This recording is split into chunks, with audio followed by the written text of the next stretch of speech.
नमस्कार साथियों, स्वागत है आपका अपने और मेरे YouTube चैनल पर। आज मैं लाया हूँ BSTC DLED प्रथम वर्ष पठन सामग्री, जो विषय हैं बच्चे और बचपन। काफ़ी छात्रों के कमेंट आ रहे हैं कि सर आप सीरीज से पढ़ाते हो, ऐसे पढ़ाते हो, तो मैंने आज इसकी पाठ्यपुस्तक ही ले आया, बच्चे और बचपन की, आपके सामने।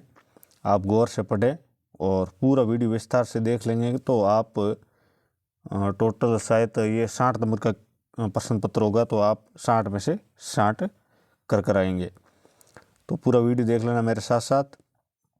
अगर आप अच्छे अंक प्राप्त करना चाहते हैं तो देखें, अच्छे अंक प्राप्त नहीं करना चाहते हैं, बैक लाना चाहते हैं, या BSTC नहीं कर रहे हैं या नहीं करना चाहते हैं भविष्य में कुछ, तो मत देखना। ठीक है, शुरू करते हैं। इकाई प्रथम, बचपन। साथियों, अगर आपने चैनल को सब्सक्राइब नहीं किया तो ये भी साथ में कर दें, और वीडियो अच्छा लगे तो लाइक और कमेंट ज़रूर करें, नहीं तो कुछ नहीं करने की ज़रूरत, चुपचाप देखते रहें। बचपन, इकाई फर्स्ट, परिचय। बच्चों व बचपन के बारे में हमारे समाज में कई धारणाएं हैं जो उनके प्रति हमारे व्यवहार को प्रभावित करती हैं। इन धारणाओं के पीछे वास्तविकता क्या है? एक शिक्षक को बचपन की अवधारणा को समझने की ज़रूरत क्यों है? बचपन की अवधारणा समझने योग्य बात क्या है? आदि कई प्रश्न हमें सोचने के लिए बाध्य करते हैं। बचपन की अवधारणा को समझने का प्रमुख स्रोत मनोविज्ञान रहा है। इसको प्रभावित करने वाले अन्य महत्वपूर्ण स्रोत सांस्कृतिक, ऐतिहासिक, सामाजिक, साहित्यिक व नीतिगत पक्ष हैं। इनके अनुसार इस अवधारणा का विश्लेषण किया जा सकता है। साहित्यिक दृष्टि से इसे समझने के लिए कहानियाँ, आत्मकथाएं, बचपन के अनुभव आदि का विश्लेषण किया जाना आवश्यक है। यह इकाई बचपन के विभिन्न पहलुओं पर आधारित है, क्योंकि सभी बच्चों का बचपन एक समान नहीं होता।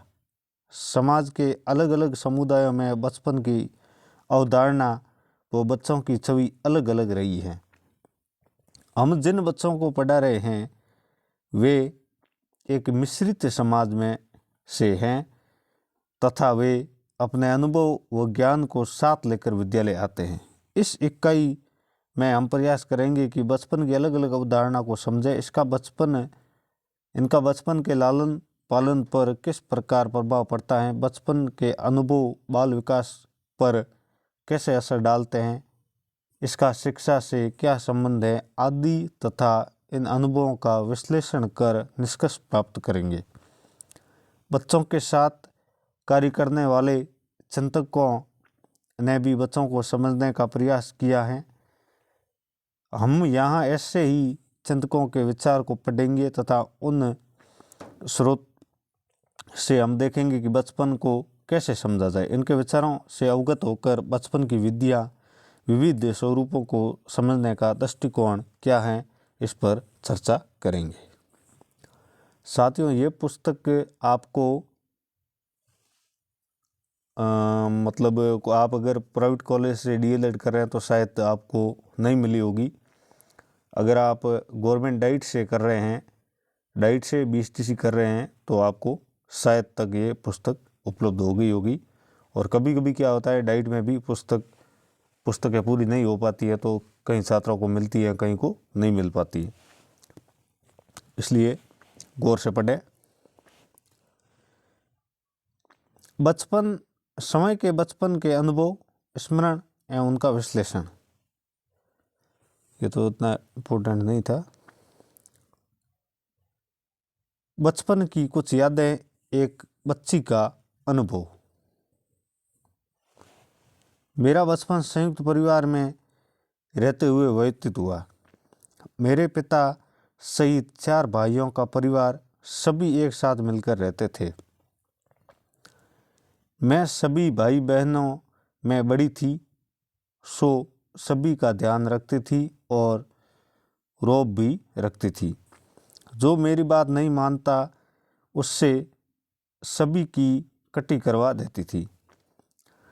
पर हम सब खूब मस्ती करते खेलते घर पर नाटक का आयोजन करते, गर्मियों में आम के बाग में आम तोड़ने जाते। कभी कभार हमारी चाची हमसे वो बच्चों में भेदभाव करती।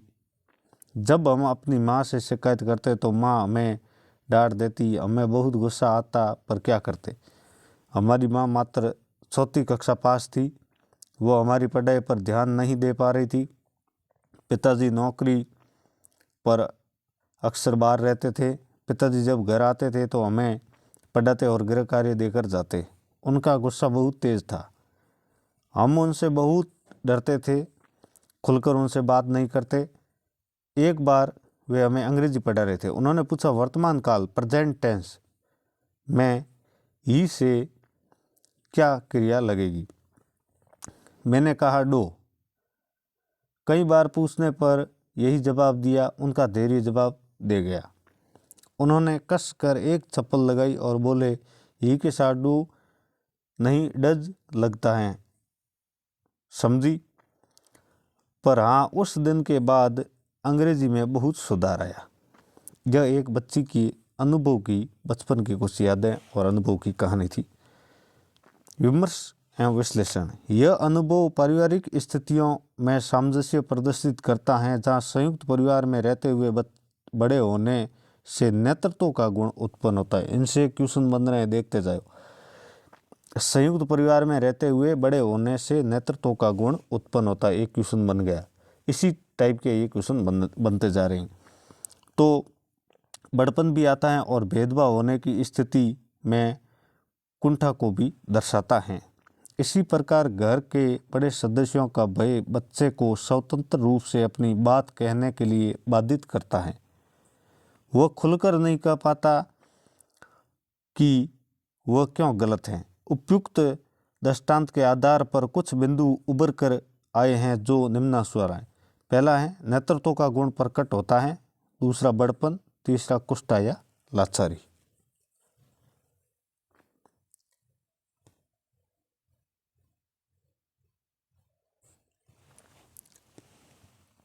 बचपन में ही हैं। महात्मा गांधी के बचपन की घटनाएं। शनिवार को खेल के घंटे से तुम गैर हाजिर क्यों थे। प्रधानाध्यापक ने अपने सामने लाए गए 14 वर्ष के लड़के की ओर कड़ी नज़र से देखते हुए पूछा। लड़के ने उत्तर दिया, सर मैं अपने पिताजी की तीमारदारी कर रहा था। लड़के ने जवाब दिया, मेरे पास घड़ी नहीं थी और बादलों के कारण धोखा हुआ, समय का सही अंदाज ना लग सका। जब मैं पहुंचा तो सब लड़के जा चुके थे। सर ने पूछा, झूठ बोल रहे हो। प्रधानाध्यापक ने रुकई से कहा। 1883 का साल था और जगह थी राजकोट, गुजरात, काठियावाड़ की एक छोटी सी रियासत। वहाँ के अल्फ्रेड हाई स्कूल के प्रधानाध्यापक देरावर जी एदलजी गिमी अनुशासन के मामले में बड़े कठोर थे। उन्होंने ऊंची कक्षाओं के छात्रों के लिए खेल अनिवार्य कर दिए थे। गैर हाजिर रहने वालों का कोई बहाना नहीं मानते थे। उस लड़के का नाम मोहनदास गांधी। झूठे होने का वो आरोप यह सह नहीं सका। झूठ फूट फूट कर रोने लगा। उसने सच ही कहा था, लेकिन उसकी यह समझ में नहीं आ रहा था कि उनकी सच्चाई का विश्वास वो प्रधानाध्यापक को कैसे दिला सके। इस घटना पर उसने बहुत सोचा और अंत में इस नतीजे पर पहुंचा कि सच बोलने वालों को चौकन्ना भी रहना चाहिए। बस उसने तय कर लिया कि आगे कभी ऐसा मौका ही नहीं आने देगा जिसे उसकी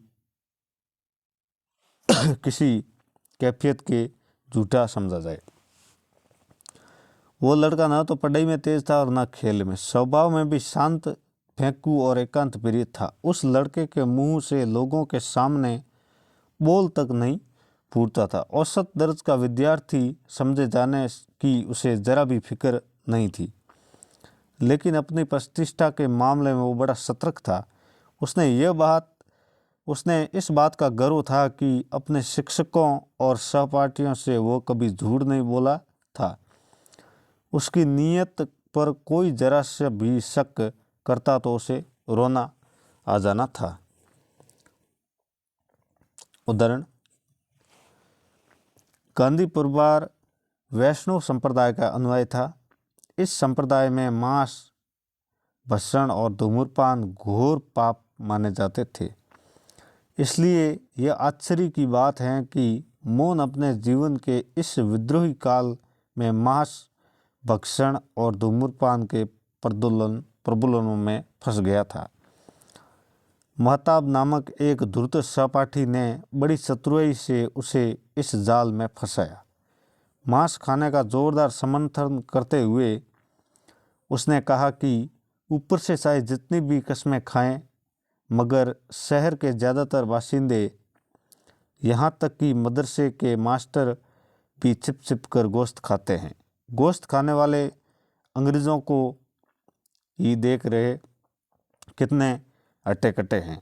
साग सब्जी खाने वाले हिंदुस्तानी आज तक उन्हें हटा नहीं सके। गोश्त खाना तब बीमारियां की हुक्मी दवा है।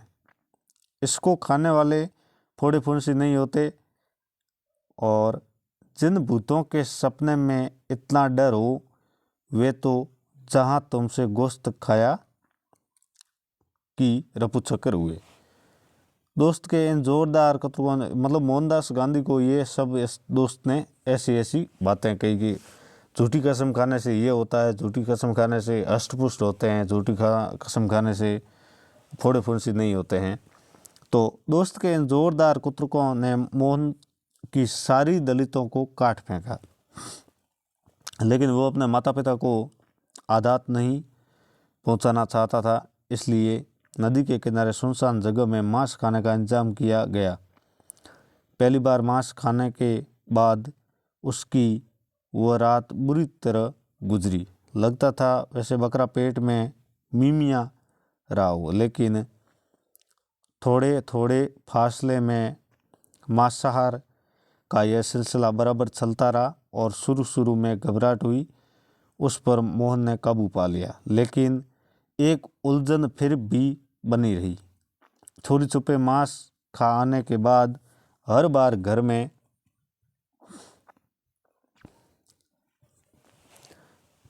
भोजन के समय माँ के आगे भूख न होने का बहाना करना था और झूठ बोलना मोहन की आदत के खिलाफ था। आखिर में उसने यह फैसला लिया कि वो बड़ा हो जाऊंगा और अपने किए कि दूसरों की कैफियत पहचान नहीं देनी होगी, तभी मेरे लिए मांस खाना उचित होगा। उदाहरण, धूम्रपान इस उम्र का दूसरा अपराध था। एक अमलोजी के साथ मोहन अपने काका के द्वारा फेंके हुए बीड़ी के टुकड़े पीने लगा, लेकिन इससे पूरा मज़ा नहीं आता था और ख़रीदार बीड़ी के लिए उनके पास पैसे नहीं थे। बीड़ी खरीदने के लिए मोहनदास के पास पैसे नहीं थे और वो अपने चाचा के द्वारा फेंके गए टुकड़े पी लेता था। इसलिए वे नौकरों के पैसे चुराने लगे। यह लूट खमोट भी ज़्यादा काम नहीं आई, पर विवश होकर एक जंगली पौधे के पाले डंठल को पीने लगे। इससे तकलीफ होती, यहाँ तक कि जीवन ही बेकार मालूम पड़ने लगा। अंत में इतने निराश हो गए कि आत्महत्या के द्वारा इस विकट समस्या को सुलझाने के इरादे से एक शाम सुने मंदिर में पहुँचे, मगर ऐन वक्त पर हिम्मत जवाब दे गई और इस दुनिया से किनारा करने के बदले उन्होंने धूम्रपान से ही किनारा करने का फैसला कर लिया। इसी उम्र में मोहन ने चोरी भी की। अपने भाई का कर्ज चुकाने के लिए उसने सोना चुराया था, लेकिन उसकी आत्मा अपराध के इस बोझ को सह नहीं सकी। एक पत्र में इस अपराध की बात लिखकर उसने पिताजी को सूचित कर दिया कि उनसे माफ़ी मांगी। पिता और पुत्र दोनों एक साथ रो उठे। पुत्र ने रोकर पश्चाताप किया और पिता ने आंसू बहाते हुए उसे माफ़ कर दिया। मोहन की किशोरावस्था उसकी उम्र के दूसरे लड़कों से अधिक उपद्रवकारी नहीं थी। मांस भक्षण और धूम्रपान जैसे निषिद्ध कार्य करने का दुस्साहस या छोटी मोटी चोरियों इस उम्र के लड़कों के लिए गैर मामूली बात न तब थी और न अब है। लेकिन जिस तरीके से मोहन के दुस्साहसपूर्ण कार्यों का अंत हुआ वह जरूर असाधारण है।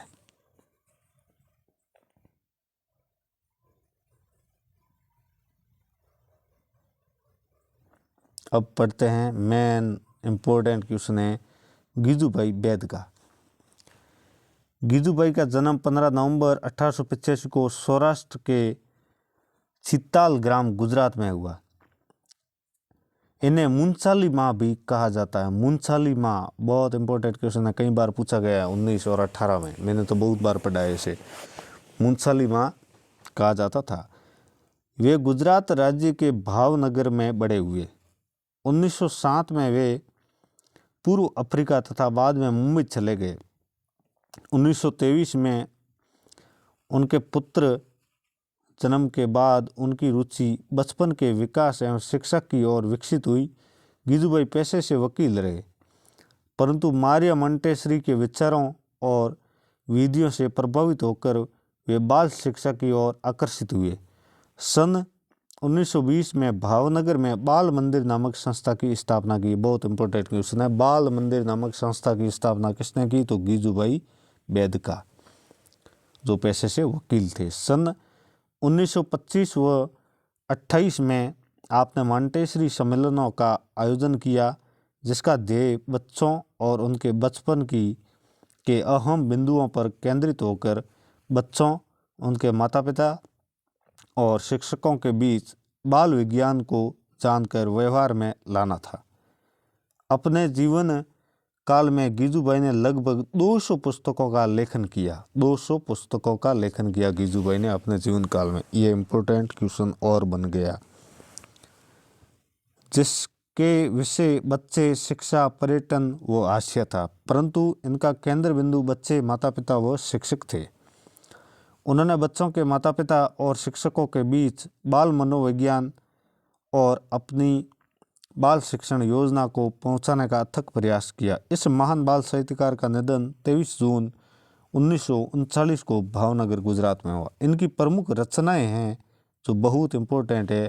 पहली है दीवा स्वप्न, माता पिता से, माता पिता के प्रश्न, प्राथमिकता, बाला में भाषा शिक्षा, शिक्षक हो तो बालक शिक्षण जैसे मैं समझ पाया। ये इनकी प्रमुख रचनाएं थी।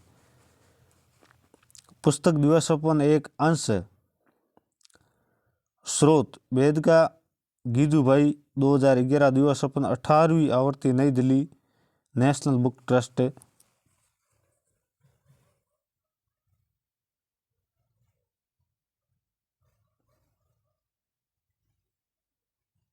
ये इतना इम्पोर्टेंट नहीं है। गिजुभाई बैद का से क्वेश्चन हर बार पढ़ता है, ये आप ध्यान रखना। एएस नील के बारे में भी सवाल बहुत बार पढ़े हैं और अब की बार भी आएगा 2020 में, 21 में, ध्यान रखना। परिचय। एएस नील मुख्य रूप से समर हिल स्कूल की स्थापना के लिए जाने जाते हैं। समर हिल स्कूल की स्थापना किसने की? तो इसका आंसर है एएस नील। वे बच्चों की व्यक्तिगत स्वतंत्रता के पक्षधर थे और प्रगतिशील शिक्षा में विश्वास रखने वाले थे। इनका जन्म 17 अक्टूबर 1983 को फोरफार, स्कॉटलैंड में हुआ था। नील 13 भाई बहन में से एक थे। माता पिता स्कूल शिक्षक थे। विद्यार्थी शिक्षक के रूप में पिता के लिए काम करते हुए उन्होंने एडिनबर्ग विश्वविद्यालय में अध्ययन किया तथा 1912 में एसए की उपाधि की। 1914 में वो ग्रेटना ग्रीन स्कूल के हेडमास्टर बन गए। नील का विश्वास था कि बच्चे की खुशी बच्चे के बड़े होने से उसके निर्णय को अहम स्थान मिलने में होनी चाहिए। 21 में नील ने समरहिल स्कूल की स्थापना की। इस इंग्लैंड के सफोल्क सेक्टर में लई स्टान गांव में लंदन से लगभग 10 मील की दूरी पर स्थित हैं। एस नील समरहिल स्कूल के हेडमास्टर थे। वे एलजेब्रा, ज्योमेट्री व मेंटल वर्क की कक्षाएं पढ़ाते थे। बच्चों पर बंधन नहीं था, बल्कि स्वतंत्रता थी कि वे अपनी रुचि से सीखे। अतः बच्चे ज़्यादा गहराई से तथा ज़्यादा रुचि से सीखते थे। उनकी सबसे प्रभावी पुस्तक समरहिल थी। नील का निधन 23 सितंबर 1973 को 89 वर्ष की आयु में अल्डेबर्ग, सफोल्क, इंग्लैंड में हुआ। आइए समरहिल के बारे में एस नील के विचार जानें।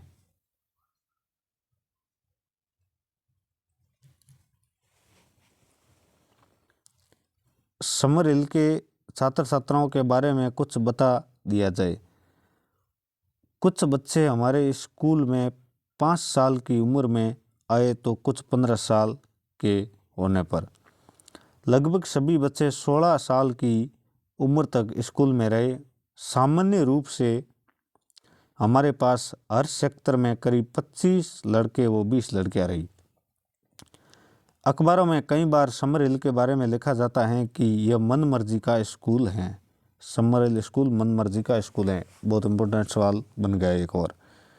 ऐसे लिखते समय वो यह जता देना चाहते हैं कि यह जंगली लोगों का एक समूह है जिसमें ना कोई कायदा कानून ना शिष्टाचार। इसलिए समरहिल की कहानी पूरी ईमानदारी के साथ बयान करना मुझे ज़रूरी लगता है।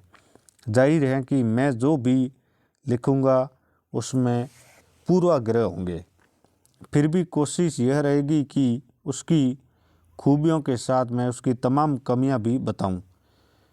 उसकी खूबियां ऐसे स्वस्थ और मुक्त बच्चों की खुशियां होगी जो भय और घृणा से विकृत न हुए हो।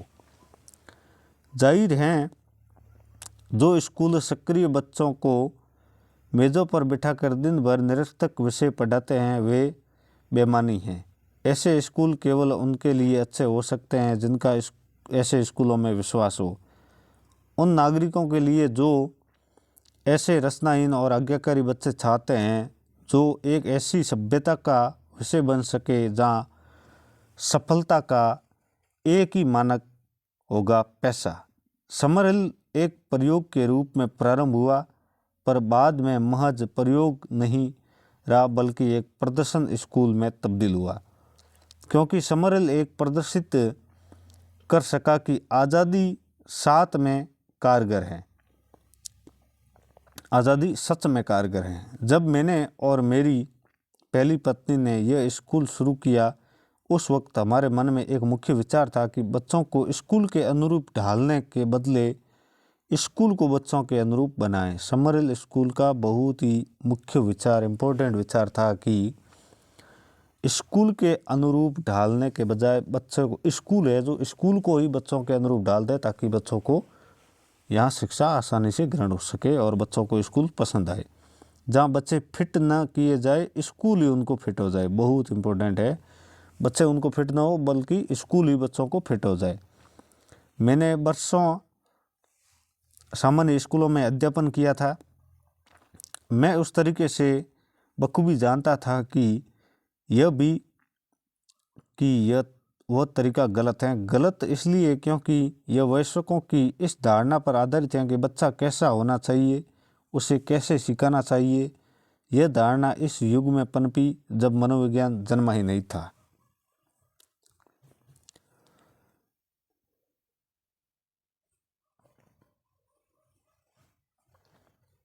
समरहिल से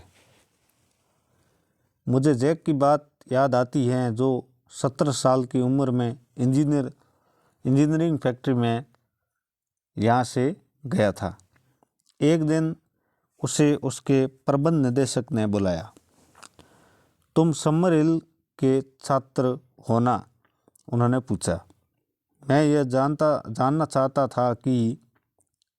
चाहता हूँ कि अब तुम अपनी शिक्षा के बारे में क्या सोचते हो, क्योंकि अब तुम्हें दूसरे स्कूलों के छात्रों से मिलने का मौका मिला है।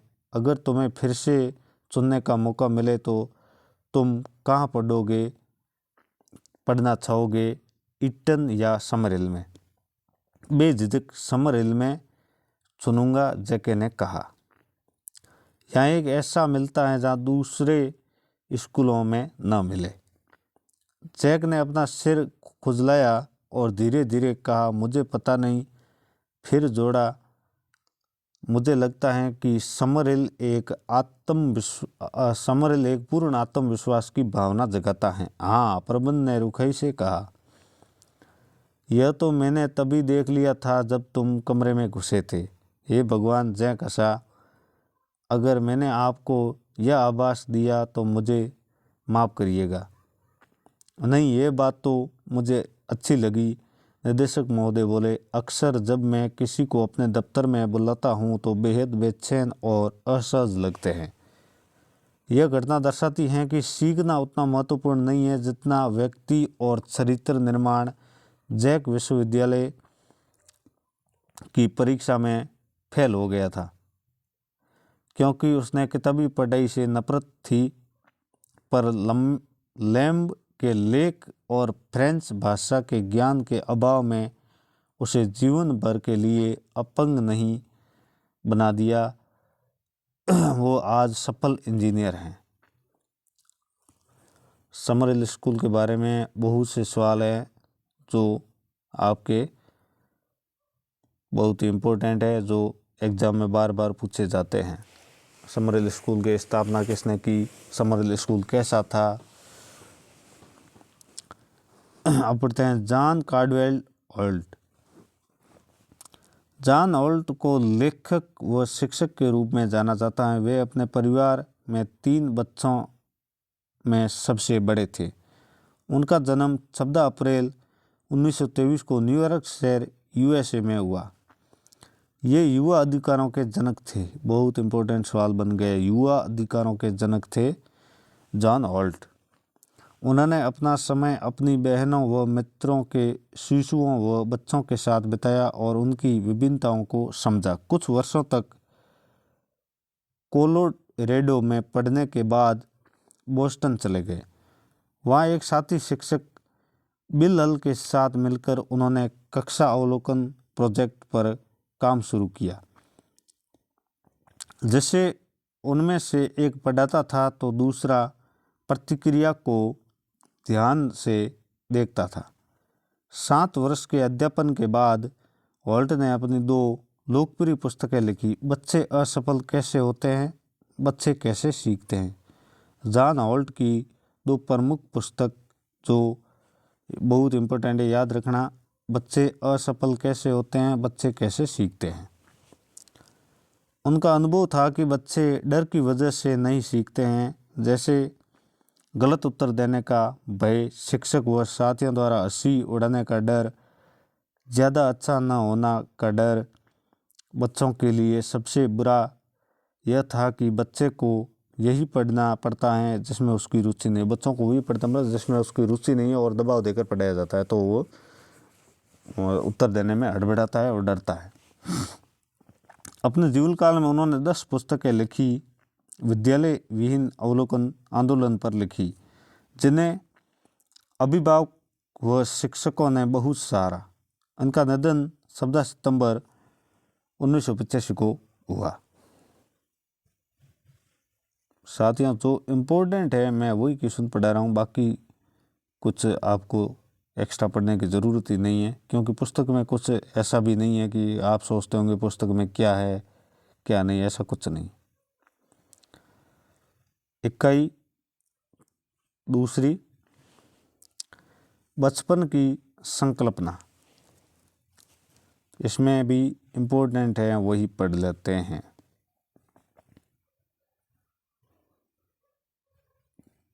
आप चाहे तो स्क्रीनशॉट ले लें ताकि आपके लिए संभव हो सके। बाल अधिकारों के संरक्षण के लिए एक पहल, मेरे अधिकार। ऐसा व्यक्ति जिसने 18 वर्ष की आयु प्राप्त नहीं की है, चाहे वो बालक हो या बालिका, बच्चा कहलाता है। किशोर न्याय बालकों की देखरेख एवं संरक्षण अधिनियम 2000 में परिभाषित हुआ।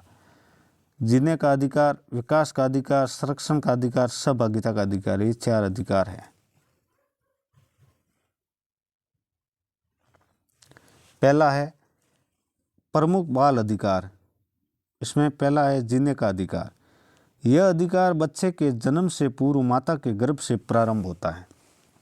इसके अंतर्गत बच्चों के अच्छे स्वास्थ्य, पोषण, उपयुक्त जीवन स्तर प्राप्त करने, अपनी पहचान व राष्ट्रीयता का अधिकार सम्मिलित है। दूसरा है विकास का अधिकार। बच्चा सशक्त व्यक्तित्व का नागरिक बने अतः उसे उसके सर्वांगीण विकास के लिए आवश्यक शिक्षा, देखभाल, सामाजिक सुरक्षा, सांस्कृतिक व मनोरंजन गतिविधियों में शामिल होने का अधिकार प्राप्त है। इस ओर ध्यान देने की विशेष आवश्यकता है। तीसरा है संरक्षण का अधिकार। बच्चे ज़्यादा संवेदनशील होते हैं, इन्हें बुनियादी अच्छे बुरे, सही गलत की पहचान नहीं होती है, अतः इन्हें सुरक्षा व संरक्षण की आवश्यकता होती है। इसके अंतर्गत शोषण, दुर्व्यवहार, अवमाननीय व अपमानजनक व्यवहार, अपेक्षा, विकलांगता से मुक्ति का अधिकार दिया गया है। सहभागिता का अधिकार।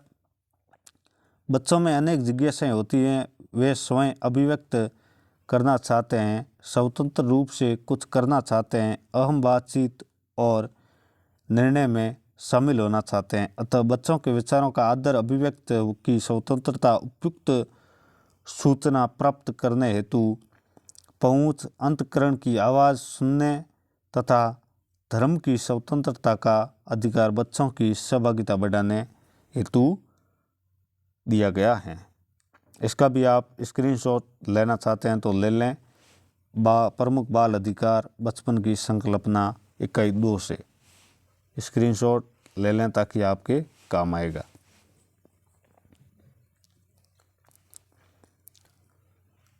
अगला, भारत के संविधान में बाल अधिकार।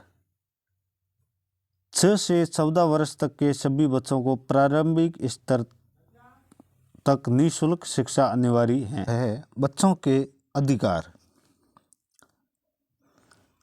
6 से 14 वर्ष के प्रत्येक बालक को प्रारंभिक शिक्षा पूरी होने तक किसी भी आसपास के विद्यालय में निःशुल्क और अनिवार्य शिक्षा का अधिकार होगा। दूसरा है कोई बालक किसी प्रकार की फीस या प्रभार व्यय नहीं करेगा। तीसरा है निःशक्त बालकों को भी निःशुल्क और अनिवार्य प्रारंभिक शिक्षा प्राप्त करने का अधिकार होगा। चौथा है जहां 6 से अधिक आयु के किसी बालक को किसी विद्यालय में प्रवेश नहीं दिया गया या प्रवेश दिया गया या उससे उसकी प्रारंभिक शिक्षा पूरी नहीं की है तो उससे आयु के अनुसार प्रवेश दिया जाएगा।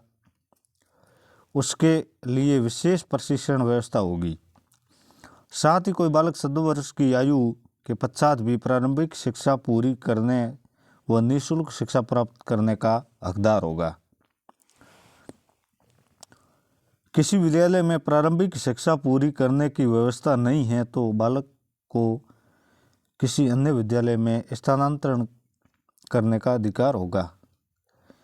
छठा है बालक को किसी राज्य के भीतर या बाहर किसी भी कारण से एक विद्यालय से दूसरे विद्यालय में प्रारंभिक शिक्षा पूरी करने के लिए स्थानांतरण करने का अधिकार है। माता पिता और संरक्षण के अधिकार। प्रत्येक माता पिता या संरक्षण आसपास के विद्यालय में प्रारंभिक शिक्षा के लिए बालक को प्रवेश करवाएंगे। दूसरा है अपने बच्चे को नियमित रूप से विद्यालय भेजेंगे। तीसरा है प्रारंभिक शिक्षा पूरी होने से पहले विद्यालय नहीं छुड़वाएंगे। चौथा है बच्चे विद्यालय में सीखकर अच्छे स्तर की शिक्षा प्राप्त कर रहे हैं, इस पर निगरानी रखेंगे। और अगला है विद्यालय को आवश्यकता होने पर मदद करेंगे। और अगला है विद्यालय के नियमों का पालन करेंगे। अब है विद्यालय के दायित्व। प्रत्येक विद्यालय अपनी प्रविष्ट सभी बालकों के लिए निःशुल्क और अनिवार्य शिक्षा की व्यवस्था करेंगे और बालकों को प्रवेश देते समय कोई फीस नहीं लेंगे, यदि विद्यालय का व्यक्ति फीस प्राप्त करता है तो उस पर फीस का 10 गुना जुर्माना हो सकेगा, वो दंडनीय होगा। अगला है प्रारंभिक शिक्षा में प्रवेश के लिए किसी बालक की आयु, जन्म, मृत्यु व विवाह पंजीकरण के अनुसार जारी किए गए जन्म प्रमाण पत्र मान्य होगा।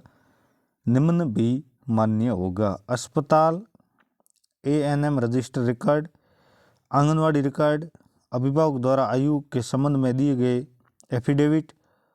और चौथा है किसी बालक को आयु के प्रमाण पत्र न होने पर विद्यालय में प्रवेश से इनकार नहीं किया जाएगा। किसी भी बालक का अगर आयु प्रमाण पत्र नहीं बना हुआ है तो उसे विद्यालय के प्रवेश में कोई दिक्कत या कोई रोक नहीं होगी। अगला शैक्षिक कार्य प्रारंभ होने पर प्रवेश दिया जाएगा, परंतु अवधि समाप्ति होने पर प्रवेश से रोका नहीं जाएगा। अगला है किसी विद्यालय में प्रविष्ट बालक को किसी कक्षा में नहीं रोका जाएगा एवं विद्यालय से प्राथमिक शिक्षा पूरी करवाई जाएगी। शिक्षा के दायित्व: पहला है विद्यालय में उपस्थित होने पर नियमितता एवं समय पालन। दूसरा है पाठ्यक्रम संचालित करना व समय सीमा को पूरा करना। यह शिक्षक के दायित्व है, बहुत इंपॉर्टेंट है, ध्यान से पढ़ना। आप चाहे तो स्क्रीनशॉट ले लें, मेरी आवाज़ में कुछ दिखते हैं तो स्क्रीनशॉट ले लें ताकि आप बार बार देखते रहें। प्रत्येक बालक की शिक्षा ग्रहण करने की सामर्थ्य का निर्धारण करना, तदनुसार यदि अतिरिक्त शिक्षण करना हो तो जोड़ना। अगला है माता पिता व अभिभावकों के साथ नियमित बैठकें कर बालक के बारे में उपस्थिति में नियमितता, शिक्षा ग्रहण करने की सामर्थ्य, शिक्षण में दी गई प्रगति अथवा अन्य संबंधित जानकारी से अवगत करवाना। यह भी शिक्षक का दायित्व है। अपने कर्तव्यों के पालन में कोताही होने पर अनुशासनात्मक कार्रवाई करने से पूर्व उसे सुनवाई का अवसर दिया जाएगा। छात्र शिक्षक अनुपात बनाए रखने के लिए विद्यालय में पदस्थापित शिक्षक को अन्य विद्यालय में सेवा नहीं करने दी जाएगी। कोई शिक्षक प्राइवेट ट्यूशन नहीं करेगा। बाल अधिकारों का संरक्षण: पहला, स्थानीय प्राधिकरण बालक की शिक्षा के अधिकार की निगरानी करेगा। दूसरा है बालक को अधिकार के संबंध में कोई शिकायत है तो बालक स्थानीय प्राधिकरण को लिखित में शिकायत दर्ज कर सकेगा। तीसरा है स्थानीय प्राधिकरण संबंधित पक्षधारों को सुनने के लिए आवश्यकता अनुसार अवसर प्रदान करेगा तथा सुनने के बाद 3 माह के मामलों का निपटारा करेगा। 3 माह के अंदर अंदर मामलों का निपटारा किया जाएगा। यदि स्थानीय प्राधिकरण के निर्णय से कोई व्यक्ति दुखी है या संतुष्ट नहीं है तो वो बाल अधिकार संरक्षण के लिए राज्य आयोग को अपील कर सकेगा।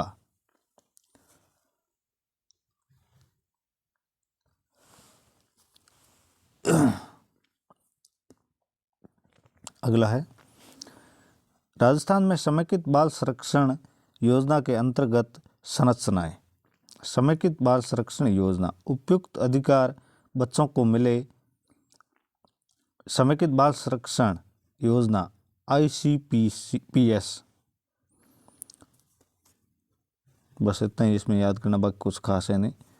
अगली है तीसरी इकाई जो है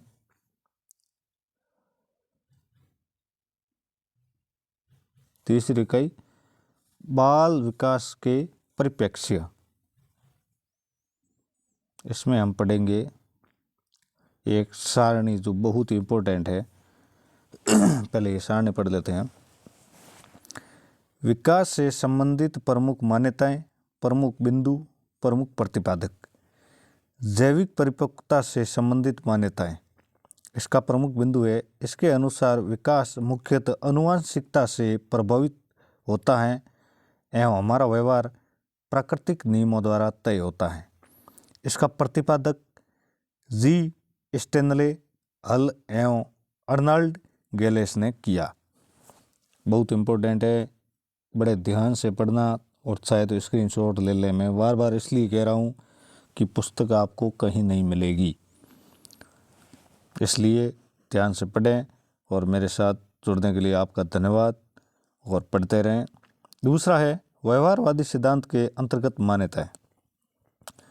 इस विचारधारा के अनुसार पर्यावरणीय कारकों को विकास में काफ़ी महत्वपूर्ण माना गया है। ये व्यवहारवादियों का ही मत है कि वातावरणीय उद्दीपक प्रतिक्रिया संबंधों द्वारा हम बच्चों के व्यवहार में सकारात्मक परिवर्तन ला सकते हैं। व्यवहारवादी सिद्धांत के अंतर्गत मान्यता इसके प्रतिपादक हैं जॉन बी वाटसन और B.F. स्किनर। अगला है संज्ञानात्मक विकास के सिद्धांत के अंतर्गत मान्यताएं। इसके अनुसार विकास में बच्चों की अपनी एक अहम भूमिका होती है। ज्ञानात्मक क्षमताएं जैसे कल्पना, तर्क, विचार शक्ति इत्यादि बच्चे को सीखने में मदद करती हैं और यथा अनुसार उसके विकास को प्रभावित करती हैं। इसके प्रतिपादक हैं जीन पियाजे। अगला है सामाजिक सांस्कृतिक विकास के सिद्धांत के अंतर्गत मान्यताएं। मनोविज्ञान के क्षेत्र में यह सबसे नवीन विचारधारा है जो विकास के 3 पक्षों की बात करता है। सीखना और सामाजिक सांस्कृतिक प्रक्रिया है। सीखना सार्थक और उद्देश्यपूर्ण क्रियाओं में हिस्सेदारी से होता है और समय के साथ सामाजिक सांस्कृतिक बदलाव सीखने की प्रक्रिया को प्रभावित करते हैं।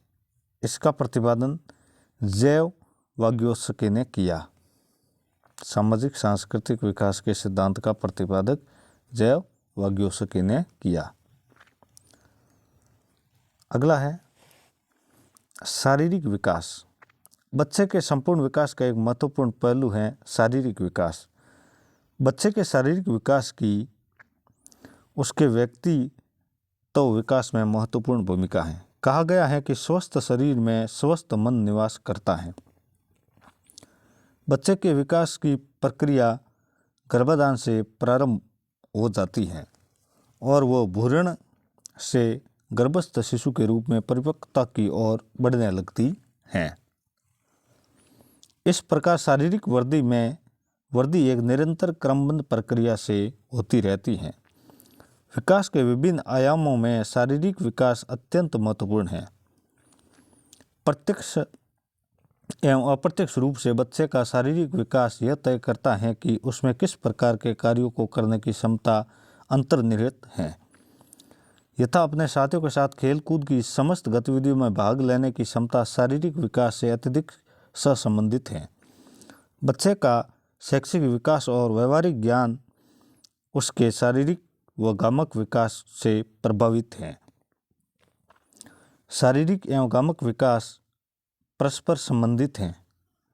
शारीरिक विकास का तात्पर्य सिर्फ शरीर के स्वस्थ होने तक ही सीमित नहीं है, बल्कि इसका विशेष अर्थ है कि अपने शरीर व स्वास्थ्य के प्रति सजग होना। प्रत्येक बच्चा शारीरिक रूप से दूसरे बच्चे से भिन्न होता है। बच्चे की यह विभिन्नता के कारणों को समझने व शिक्षक बच्चों के साथ अधिक संवेदनशीलता से काम कर सकता है। शारीरिक विकास के संबंध में विस्तार से हमें कई 4 में अध्ययन करेंगे। संवेगात्मक विकास। बच्चे के संपूर्ण विकास में उसके संवेगात्मक विकास का महत्वपूर्ण स्थान है। जन्म के पश्चात बच्चा अपने परिवार के संपर्क में आता है। परिवार द्वारा लालन पालन के दौरान उसको स्नेह और अपनापन मिलता है और इस अपनेपन से उसके सुंदर सुरक्षा की भावना पैदा होती है। माँ की गोद में बच्चा स्वयं को सुरक्षित महसूस करता है। फलस्वरूप उसके इस प्रकार सुरक्षा की भावना जन्म लेती है। भावनाओं का प्रकटीकरण स्वयं द्वारा होता है। नैतिक विकास। नैतिक विकास का सामान्य अर्थ सही या गलत का विश्लेषण करने की क्षमताओं के विकास से है। हमारी सोच, व्यवहार और भावनाओं में सही या गलत का बदलाव नैतिक विकास से आता है।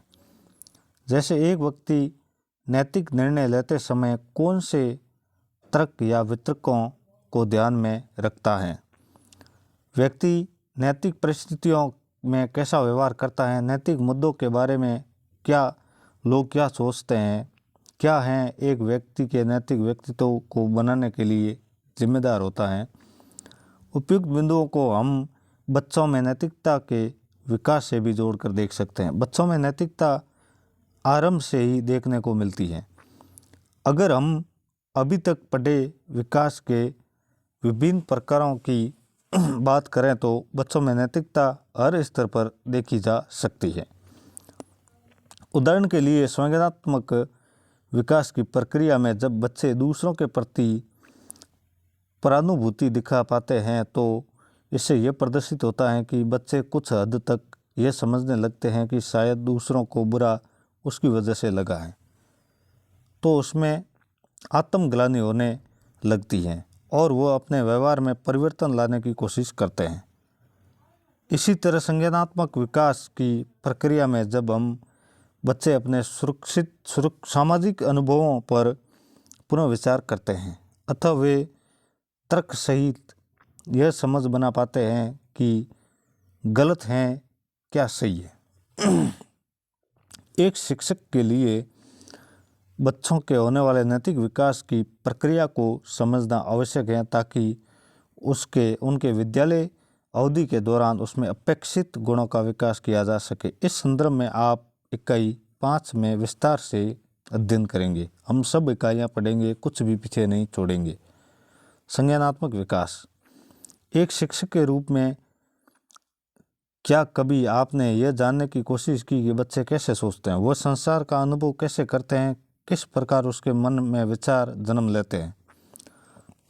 हम प्राय देखते हैं कि हर बच्चा अनजान वस्तु के विषय में समझने का प्रयास करता है। जैसे वो जानना कि गर्मी लगने पर पंखे को चलाना है, यह साड़ी पहनने वाली महिला उसकी मां नहीं है। कक्षा में आपने यह भी महसूस किया होगा कि विभिन्न आयु वर्ग के बच्चे एक ही प्रश्न का भिन्न भिन्न उत्तर देते हैं। इन प्रश्नों को समझने के लिए उनके तरीके भी अलग अलग होते हैं और उनके द्वारा दिए गए तर्क भी बच्चों में यह समझने की योग्यता, वस्तुओं, व्यक्तियों, स्थितियों के बीच अंतर करने की योग्यता कैसे आती है।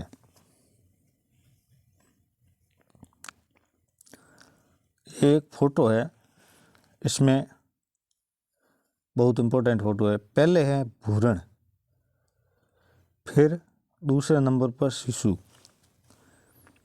तीसरे नंबर पर बालक, चौथे नंबर पर किशोर, पांचवें नंबर पर बन गया युवक और छठे नंबर पर हो गया वृद्ध। सबसे पहले भ्रूण, शिशु, बालक, किशोर, युवक, प्रौढ़, वृद्ध। विकास की अवस्था और इसकी सारणी पढ़ते हैं हम। सबसे पहले लेते हैं शेष अवस्था जो 0 से 6 वर्ष। इसकी विशेषताएं क्या हैं? गर्भावस्था से जन्म तक अकेली कोशिका का विकसित होकर मस्तिष्क एवं व्यवहारिक क्षमताओं से युक्त जीव में परिवर्तित होना। 0 से 2 वर्ष चिरु विकास की अवस्था, बड़ों पर निर्भरता की अवस्था। तीसरी गतिविधियों के आरंभ होने की अवस्था, जैसे बोलने की क्षमता, शारीरिक क्रियाओं में तालमेल बिठाने की क्षमता, इंद्रियों द्वारा अनुभव करने की क्षमता आदि का विकास।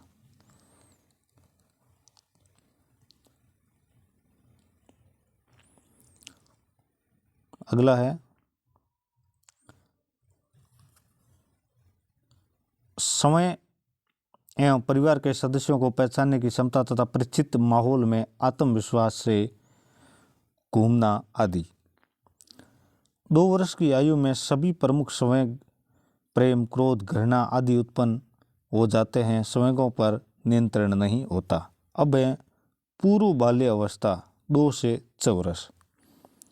2 से 6 वर्ष इसे शाला पूर्व समय भी कहा गया। ये एक ट्यूशन बन गया। और विभिन्न प्रकार के गामक इसमें ऐसे पूछा जाएगा कि शाला पूर्वक यह शाला पूर्व समय किस अवस्था को कहा गया, तो आपको करना है पूर्व बाल्या अवस्था। इसमें बाल्यावस्था नहीं करना या और कुछ मत करके आना, सीधा ये लिखना कि पूर्व बाल्य अवस्था, क्योंकि हमने ये पढ़ लिया है। शाला पूर्व समय भी कहा गया। विभिन्न प्रकार के गामक कौशल का विकास, जैसे गिलास में पानी डालना, पेंसिल से चित्र बनाना इत्यादि।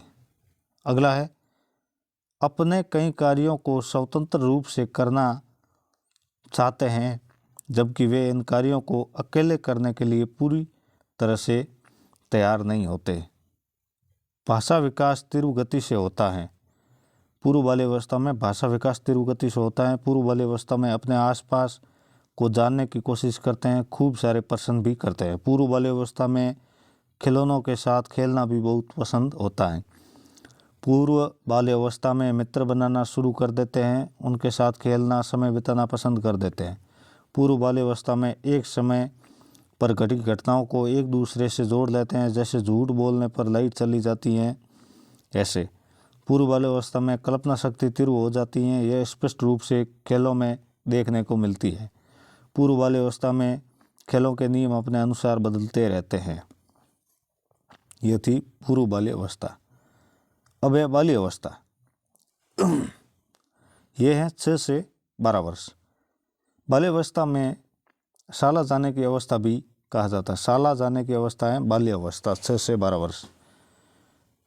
बाल्यावस्था में जिम्मेदारी पूर्ण कार्य करना अच्छा लगता है। बाल्यावस्था में विचार शक्ति का विकास तीव्र गति से होता है। बाल्यावस्था में इस अवस्था के पहले से कुछ बच्चे हम उम्र और लड़के लड़कों के साथ और लड़की लड़कियों के साथ समूह में खेलना पसंद करते हैं। बाल्यावस्था में आत्मविश्वास होने से स्वयं कार्य करना पसंद करते हैं। बाल्यावस्था में सोचने की क्षमता में परिपक्वता आ जाती है।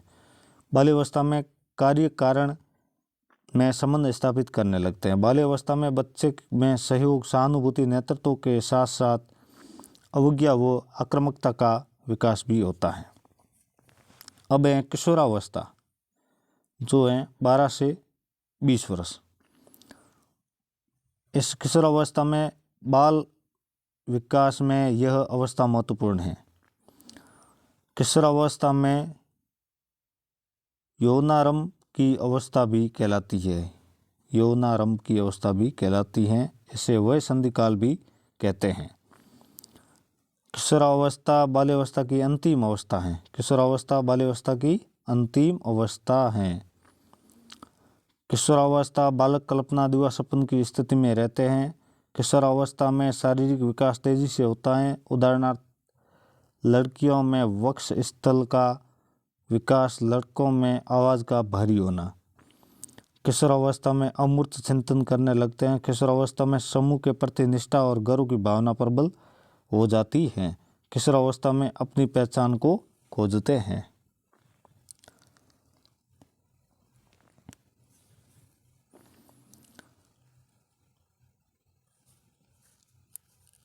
ये तो गतिविधि, ये तो कोई इम्पोर्टेंट नहीं है। अगला है इकाई 4, इसमें शारीरिक विकास। इसमें भी इम्पोर्टेंट पॉइंट है, वही पढ़ेंगे। वृद्धि एवं परिपक्वता। सामान्यतः वृद्धि, विकास एवं परिपक्वता एक दूसरे से अंतर संबंधित हैं। बच्चे के शारीरिक विकास के संदर्भ में इन तीनों का विशेष महत्व है, क्योंकि एक शिक्षक में इसकी सही समझ होना आवश्यक है, ताकि वे अपने विद्यार्थियों के व्यक्तित्व का विकास कर सके। शारीरिक वृद्धि के साथ साथ परिपक्वता को भी समझना आवश्यक है। इस भाग में हम वृद्धि एवं परिपक्वता के विभिन्न आयामों का अध्ययन करेंगे। गतिविधि, नीचे दिए गए उदाहरणों से विकास तथा वृद्धि के उदाहरणों को अलग अलग करो। खड़ा होना सीखना, ये सब हैं जो हम अभी आगे पढ़ेंगे। गामक विकास से आशय। गामक विकास से आशय, शरीर की विभिन्न मांसपेशियों को नियंत्रित करने की क्षमता जिस विकास के द्वारा आती है,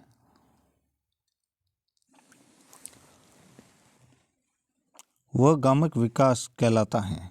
यथा जन्म से पूर्व गर्भावस्था के 3 माह में शिशु की भुजाएं एवं पांव माता के गर्भ में गति करना शुरू करते हैं। फिर जन्म के बाद कुछ सप्ताहों तक गामक विकास अत्यंत तीव्र गति से होता है, परंतु स्नायु तंत्र के अपरिपक्व होने से उसकी गामक गतिविधियां असंबद्ध व यादृच्छिक होती है। कुछ अंतराल के बाद विभिन्न शारीरिक गतिविधियों में समन्वय स्थापित होने लगता है। एक निश्चित प्रक्रिया के दौरान वह अपनी मांसपेशियों पर नियंत्रण प्राप्त कर लेता है। प्रारंभिक अवस्था में अपने पूरे शरीर पर नियंत्रण प्राप्त करने के स्थान पर शरीर के विभिन्न अंगों पर क्रमशः नियंत्रण प्राप्त करता है। प्रथम बार 5 वर्षों में बच्चे अपनी शारीरिक गतिविधियों के नियंत्रण की क्षमता प्राप्त कर लेता है, जैसे चलना, दौड़ना, खिलौना से खेलना। 5 वर्ष की आयु के बाद शारीरिक गतिविधियों में समन्वय की क्षमता विकसित होती है, जैसे फेंकना, पकड़ना, लिखना, उपकरणों का प्रयोग आदि। अगला है, बाकी कुछ खास इसमें तो कुछ खास है नहीं, गामक की विशेषताएं ये तो कोई खास नहीं है। खड़ा होना और चलना, लांग कर चलना, पकड़ना, दौड़ना, इसमें इम्पोर्टेंट है जो अभी शॉर्ट में फटाफट से बता दें, क्योंकि वीडियो मित्रों काफ़ी लंबा बन गया है, मुझे पता है, अनुमान से हो जाएगा 1-1.5 घंटे का, लेकिन पूरी पुस्तक का निचोड़ तो इसमें निकाल दिया। खड़ा होना और चलना, 7 से 8 माह का बच्चा सहारा लेकर खड़ा हो सकता है। लांग कर चलना, 18 माह की आयु के आसपास छोटे मोटे इधर उधर खिलौनों को हटाकर चलने के बजाय उसको लाग कर चलने लगता है। पकड़ना, 3 वर्ष के बच्चे गेंद पकड़ने और रुचिकर लगते हैं, इस गेंद पकड़ने में या खेल में अधिक रुचिकर लगते हैं। दौड़ना, 3 से 4 वर्ष के बच्चे अधिकांश दौड़ सकते हैं। कूदना, इसमें पाँव को ऊपर उठाते हैं, ये भी 3 से 4-5 वर्ष के बीच है। अभिभावक एवं शिक्षक की भूमिका, ये तो नॉर्मल लेता है, इम्पोर्टेंट नहीं है। अवस्था के प्रकार,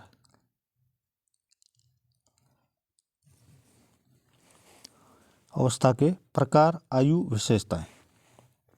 पहला है पूर्व लगाव अवस्था, यह जन्म से 6 सप्ताह तक।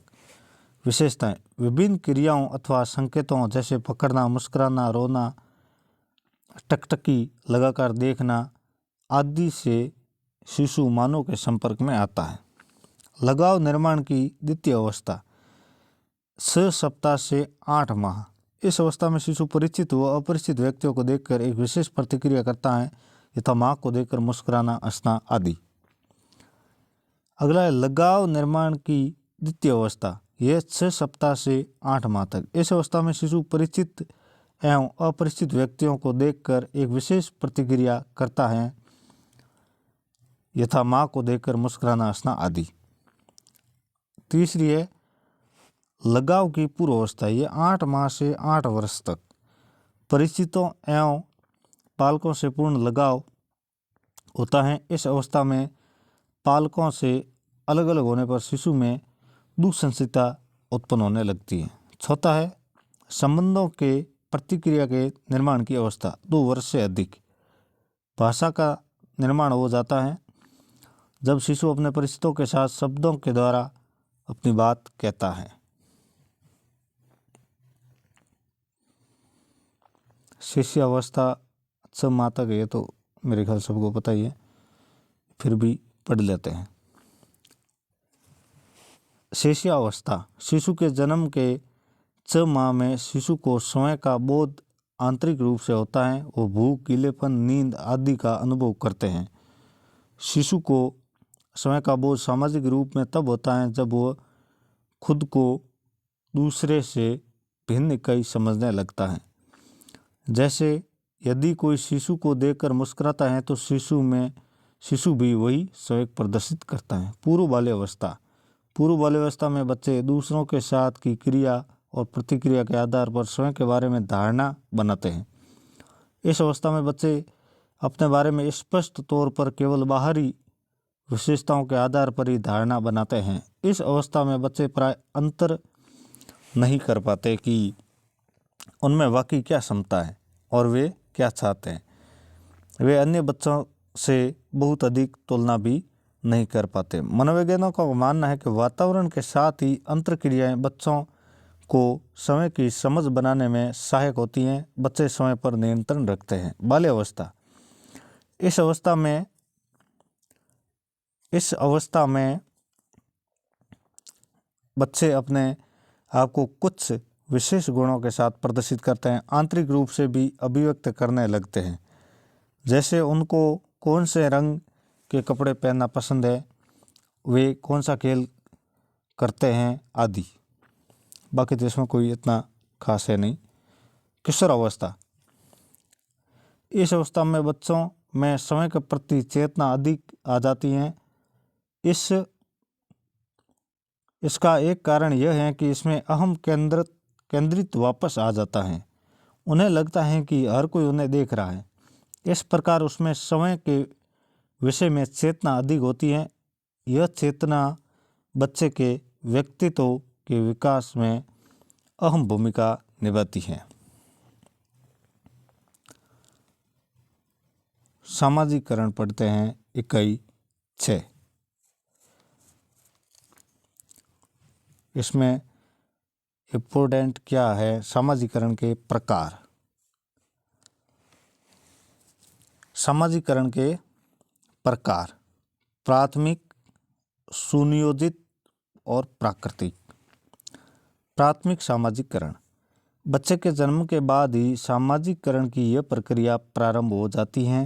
यह प्रक्रिया बच्चों के उस परिवेश विशेष की उपज है जिसमें वो पल बढ़ रहा है। दूसरा है सुनियोजित सामाजिकरण।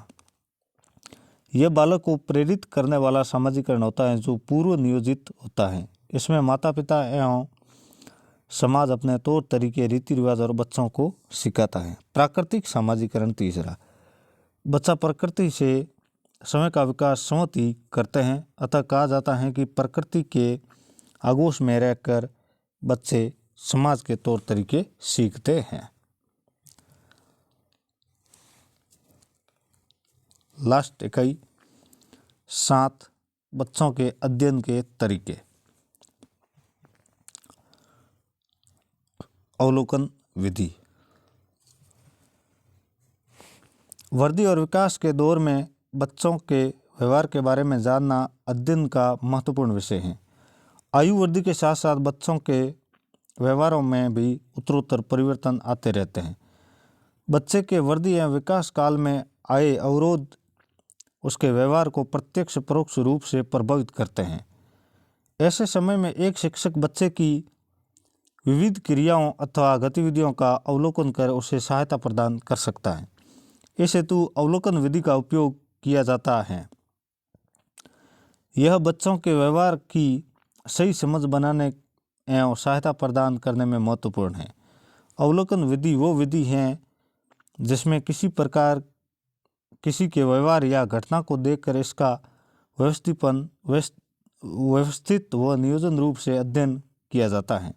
इस विधि का उपयोग शिक्षार्थियों के व्यवहारों, उनकी अभिरुचि, अभिक्षमता, व्यक्तित्व आदि के विषय में जानने के लिए किया जाता है। इस विधि द्वारा सामान्य बच्चों के व्यक्तित्व, अभिरुचि, चिंतन आदि का तो अध्ययन किया ही जाता है, साथ ही साथ अवधारणा बच्चे जैसे प्रतिभाशाली बच्चे, मंदबुद्धि बच्चे, शारीरिक रूप से निःशक्त बच्चे आदि के विषय में सूचनाओं को एकत्रित करने में मदद मिलती है। अवलोकन का शाब्दिक अर्थ ध्यानपूर्वक देखना, निरीक्षण करना, आँखों से देखना, अर्थात यह एक सुविचार, सुनियोजित, सजगतापूर्ण अध्ययन करने की प्रक्रिया है। इसका प्रयोग कई प्रकार से किया जा सकता है, जैसे व्यक्ति विशेष अथवा समूह के व्यवहार के अध्ययन हेतु अवलोकन एक जटिल प्रक्रिया है जिसके व्यवस्थित क्रियान्वयन के दौरान अवलोकनकर्ता को कई प्रकार की तैयारियां करनी होती हैं। एक शिक्षक के रूप में अवलोकन करने के लिए इस विधि पक्षों को समझना जरूरी है। इस विषय में आगे भी चर्चा करेंगे।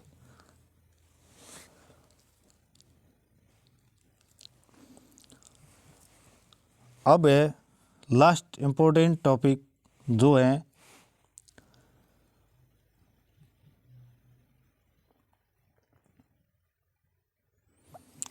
जो है जीन पियाजे की नैदानिक साक्षात्कार विधि। अभी तक हमने साक्षात्कार के विभिन्न प्रकार हैं उसकी प्रक्रिया पर विचार किया है, साथ ही साक्षात्कार के लिए प्रश्नावली के उदाहरण का विश्लेषण भी किया। जीन पियाजे ने अपने अध्ययन के लिए साक्षात्कार विधि का प्रयोग किया था। चूंकि उनके प्रयोग ने बच्चों के अध्ययन के लिए साक्षात्कार विधि के महत्व को रेखांकित किया, अतः यहाँ हम उनके द्वारा किए गए प्रयोग का एक परिचय भी देते हैं। पियाजे ने बच्चों के विचारों के विस्तार के लिए वार्तालाप बोली का तरीका अपनाया।